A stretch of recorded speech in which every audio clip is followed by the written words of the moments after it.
ପିଲାଦିନର ସାଥୀ ରାଜା ଆଉ ସୀମା ପିଲାଦିନେ ଗୋଟିଏ ସ୍କୁଲରେ ପାଠ ପଢ଼ିଥିଲେ। ଆଉ ତାଙ୍କର ଭଲ ପାଇବା ସେଇ ପିଲାଦିନରୁ ହିଁ ଥିଲା। ସୀମାକୁ ବରକୋଳି ଖାଇବାକୁ ବହୁତ ଭଲ ଲାଗେ। ସେ ସ୍କୁଲର ପଛରେ ବରକୋଳି ଗଛରୁ କୋଳି ଝଡ଼େଇ ପାରେନା। ସବୁବେଳେ ସେ ରାଜାକୁ ଡାକେ। ରାଜା ବି ସେ କଣ୍ଟା ଗଛରେ ଉପରକୁ ଚଢ଼ି ସୀମା ପାଇଁ କୋଳି ଆଣିଦିଏ। ହେଲେ ସେମାନେ ଜାଣିନଥିଲେ ଦୁହେଁ ଦୁହିଁକୁ ଏତେ ଭଲ ପାଆନ୍ତି ବୋଲି। ଦଶମ ପରୀକ୍ଷା ସରିଲା ପରେ ରାଜା, ତୁ କ'ଣ ଆଗକୁ ପଢ଼ିବୁ? ସୀମା, ହଁ। ଆଉ ତୁ? ରାଜା, ଘରେ ପଇସା ନାହିଁ, ବାପା ମନା କରୁଛନ୍ତି। ମୋ କଥା ଛାଡ଼, ତୁ କେଉଁ କଲେଜରେ ପଢ଼ିବୁ? ସୀମା, ମୁଁ ଭୁବନେଶ୍ୱରରେ ରହି ପଢ଼ିବି। ରାଜା, ସେଠି ତୁମର କେହି ବନ୍ଧୁବାନ୍ଧବ ଅଛନ୍ତି କି? ସୀମା, ନା, ହଷ୍ଟେଲରେ ରହି ପଢ଼ିବି। ରାଜା, ତୁ ଆମ କଲେଜରେ ପଢ଼ୁନୁ? ସୀମା, ନା, କ'ଣ ପାଇଁ? ରାଜା, ତୁ ଏକା ହୋଇଯିବୁ।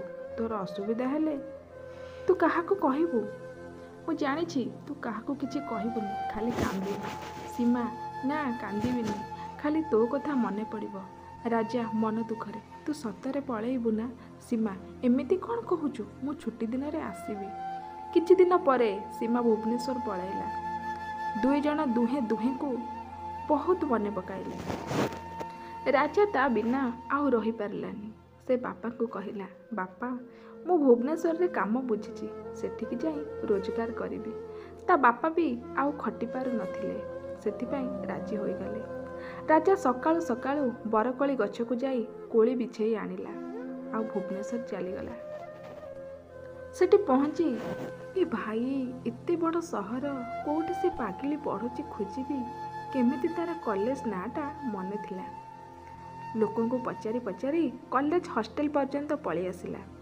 ହେଲେ ସେତେବେଳେ ରାତି 10ଟା। ହଷ୍ଟେଲର କର୍ମଚାରୀକୁ ସୀମା ସହ ଦେଖା କରିବା ପାଇଁ କହିଲା। ହେଲେ ରାତିରେ ଦେଖା କରିବା ମନା ବୋଲି ସେ କହିଲା।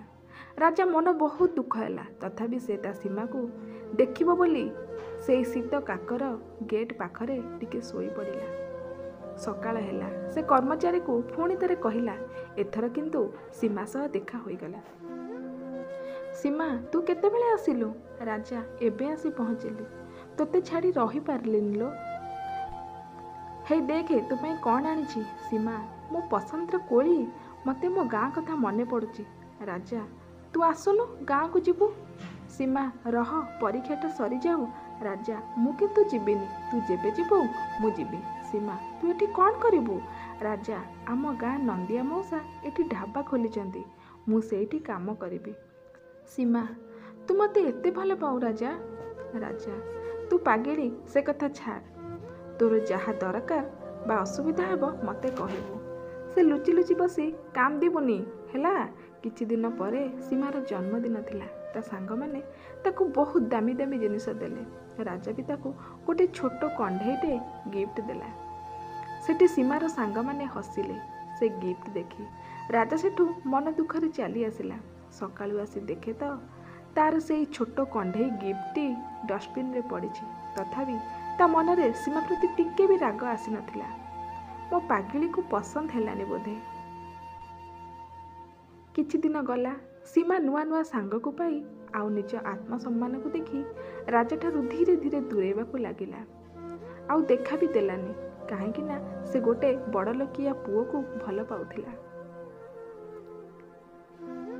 ରାଜା ବହୁତ ତାକୁ ମନେ ପକାଉଥିଲା, ଆଉ ତାର ଚିନ୍ତା ରହୁଥିଲା। ସେ ଯେବେ ଜାଣିପାରିଲା କି ସୀମା ଜାଣିଶୁଣି ତାହା ସହ ଦେଖା କରିବାକୁ ଚାହୁଁନି, ସେବେଠୁ ସେ ତା ଖୁସି ପାଇଁ ଆଉ ତା ସାମ୍ନାକୁ ଗଲାନି। ତାପରେ ରାଜା ନନ୍ଦିଆ ମଉସାର ଢାବାକୁ ବଡ଼ ହୋଟେଲରେ ପରିଣତ କରିଦେଲା। ଗୋଟେ ବର୍ଷ ପରେ ସୀମାର ଜନ୍ମଦିନ ଥିଲା। ସବୁ ସାଙ୍ଗ ବି ଦାମୀ ଜିନିଷ ଦେଉଥିଲେ। ରାଜା ବି ତାକୁ ଗୋଟେ ଗିଫ୍ଟ ଦେଲା।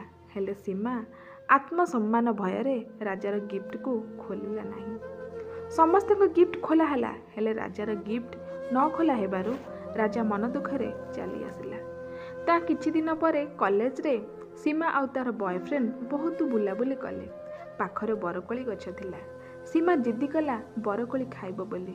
ହେଲେ ତାର ବୟଫ୍ରେଣ୍ଡ, ଏତେ କଣ୍ଟାରେ ଏ ଗଛରେ ତମେ ମୋତେ ମାରିବ ନା କ'ଣ? ସୀମା ମନ ଦୁଃଖ ହେଲା। एमिति बहुत किछि जहाँ सीमा को पसंद थिला हेले ता बॉयफ्रेंड को ना पसंद थिला। तापर दुहे गोटे होटेल को गले।